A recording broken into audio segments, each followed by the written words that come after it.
Welcome back to The Business Sense, the online show where we take complex things about business and we make them simple so that you can see what you're looking at and you understand what you need to do next.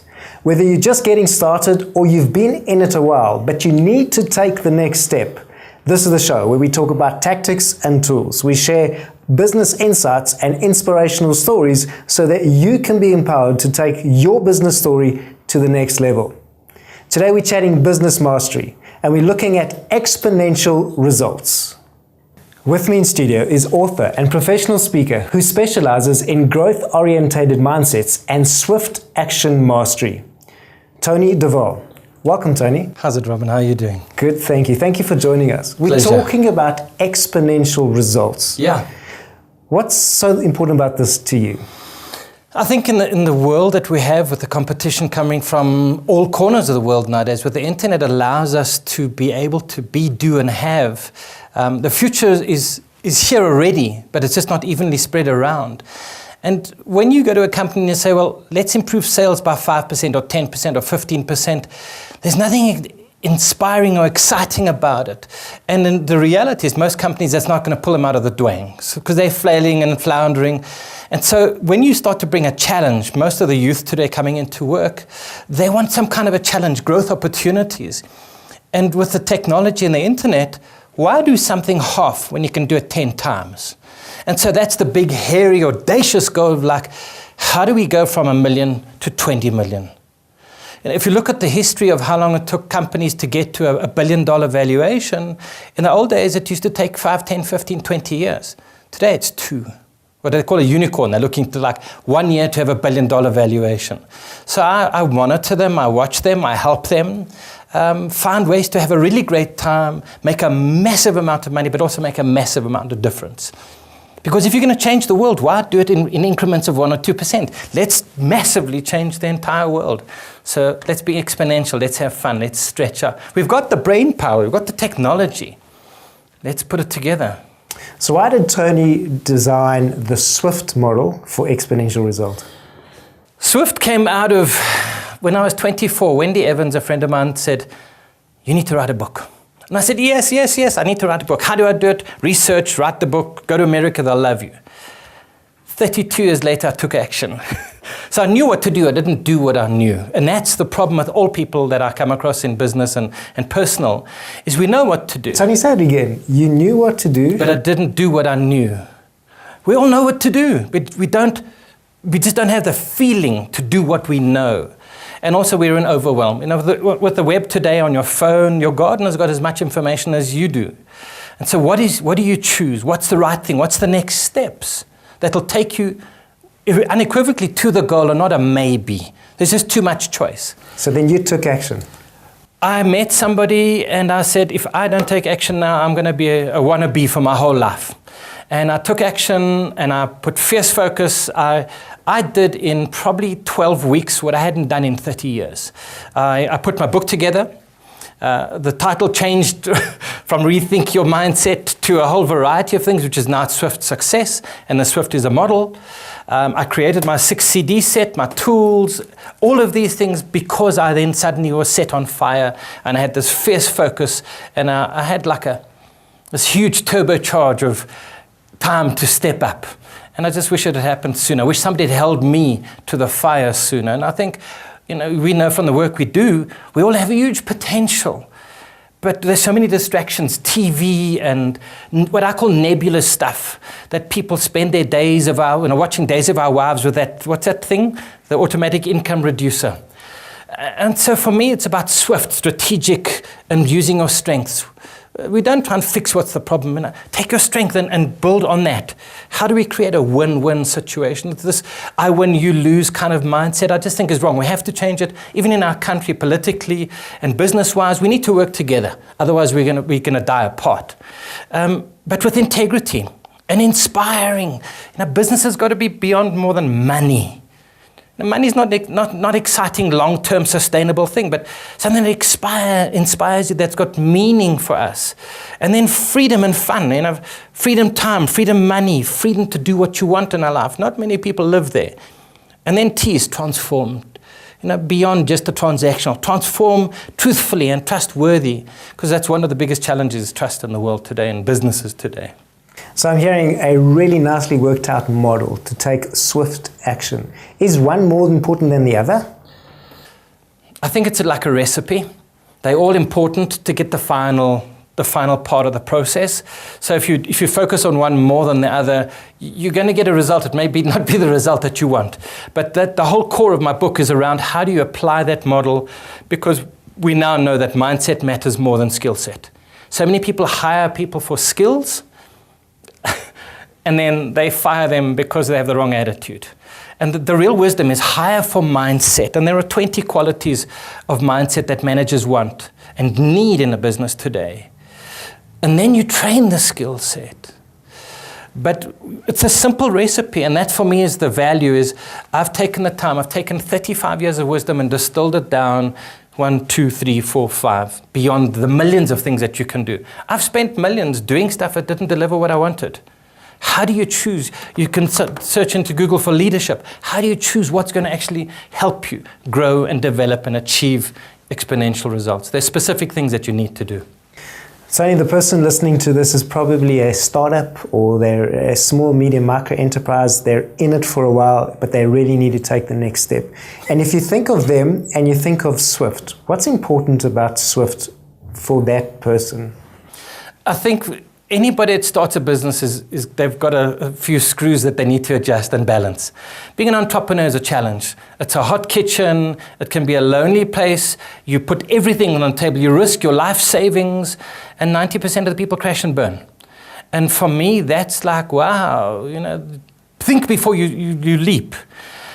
But if you're going to make the leap, we have such a small percentage of our country. If you look at the Global Entrepreneur Monitor report, there's less than 7% of our people are wanting to start some kind of entrepreneurial activity.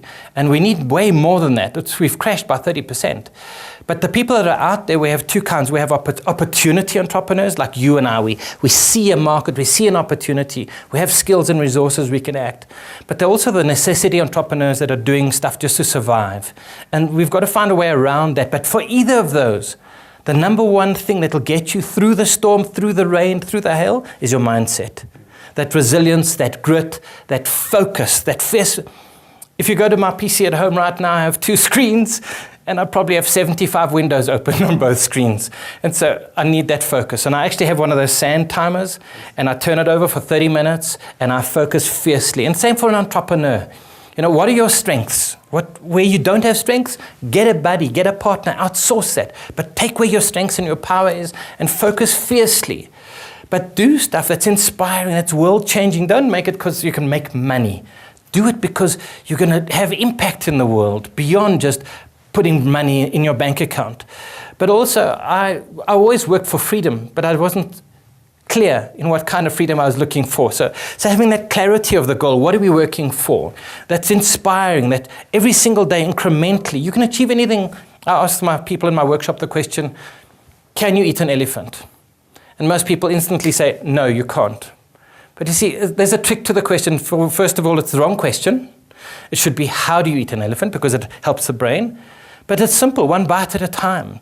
And if you irrevocably take one step every single day, fierce focus, you'll achieve your dream. Everything's available to do that.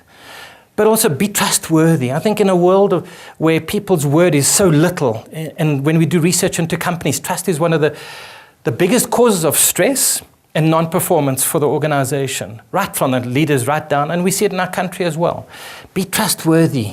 Be transparent in the process. But bring your whole life to the party. But absolute fierce focus to make this stuff happen. And you can reach your dreams and reach your goals. We're talking about swift action, taking one bite at a time towards exponential results. We're in the studio today talking to Tony Dovale, speaking about swift action mastery and working towards exponential results. Tony, why is this swift important for the average guy in business today? I think Swift is it's part of a model that I have that plugs into a process called Clear. There's so many things that you can do, but what's going to actually have impact and worth and value? There are 6 specific areas of your business and 6 specific areas of your life that you need to address, balance and enhance, that will help you optimize and improve and deliver that exponential possibility. The challenge that we have is most people aren't excited with what they're doing. They're doing it because they can make money, and money is not a motivator. It is, if you don't have it, it's like oxygen. If you don't have it, hey, nothing else matters. But we don't think about breathing because we've got it. And it's the same with money. Once you get to a point of, I have enough, the passion and the drive disappears. And so for me, there are certain terror threats in the world that we need to be addressing as entrepreneurs, that are creating irrevocable possibilities and a tipping point that if we don't address, we're on a very slippery slope to nowhere. And for me, whether it's Africa or America, people are the same. We are very simple souls, to love and be loved, to be worthy and valuable, to achieve some kind of significance and success, to be connected, to be recognized, valued, and appreciated. Simple things. But we have these monolithic businesses and the competitive field out there that is cutthroat and money, money, money, money. I was reading about the world's 5th richest man. I won't mention who he is, but there's they were lauding him. He's the world's wealthiest, 5th wealthiest man. But then I heard about what happens with his staff and the kind of things that happen to his staff and how they are treated. And one person had someone die in their family. They had 2 or 3 traumas. They weren't given time off to accommodate and cope with that. And I thought, well, do you care how much money you've got when you have no soul? And for me, that's an important, it's got to be people and profit. So as an entrepreneur, you've got to go into it creating the value, the cash flow, the value flow. But it's about building a platform and a foundation where we can grow together. Whatever your race, whatever your sex, that we can grow and build and achieve. But if you don't build a good foundation in your business to start, you're doomed later. Guys like Tony Shea from Zappos, he said it. He walked away from his company. He sold it because the culture got so bad. He hated going to work. And he said, even if you're starting out your very first business, make sure that there are specifics in place. Make sure the culture is the kind of culture that you want, because once it's embedded, it's not easy to change. We do the change, but it's a lot of work. Make sure that your leadership skills and qualities are good. Make sure that the workplace is engaging and it's energetic and energizing. In current times, people use anything between 50 and 80% of their energy for protection and defense in the politics of the workplace. I think it's crazy. And then appreciative action. We need action. We need people that are action-oriented, that are action heroes, but based on a positive process versus this negative fear-based process. And then right mindset, right systems, right tools, right markets. And then the final thing is you can have all of the tools in the world. If there's no execution where the rubber meets the road, what matters? And execution is that X factor that takes you 10, 20, 30 times the kind of achievement. And so if you're starting a business, have this framework in your head. Understand the platform that you built.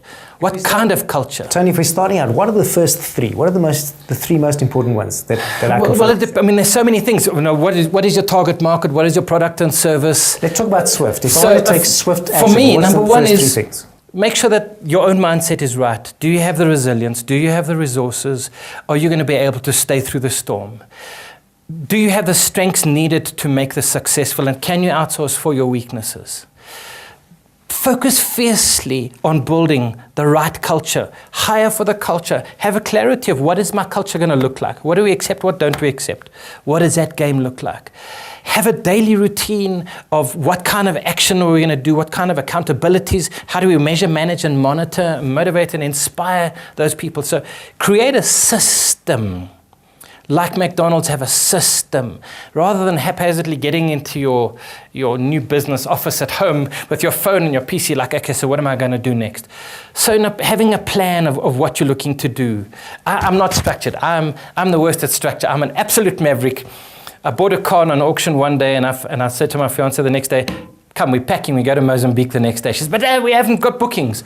But that's me. That's my mindset where I live. But in business, you do have to plan. You do have to have the target market on that. So Swift is about absolute focus, energy, drive, doing what it takes through the storm, through the rain, with integrity, honesty, love, passion, and peace. Awesome. Thank you. So you just put it up there. I was going to say, so focus. I need focus. I need to take action. Every day. And then system and plan. But action that builds incrementally. I've done tons of stuff in my life, but it's not incremental action. Yeah, good point on that. So we're on the business sense, and we're talking about complex business things and making them simple. And my question to you, what tactical tool, what fierce focus can you take, what actions will you take, and what plans, what system will you build as you take the next step towards your business success? In the next episode, we're talking business mastery, speaking about how you can create a personal brand as we invite our guest, an international meta coach, to help you find your next step to your business success. I'm Robin Pullen, and this is The Business Sense.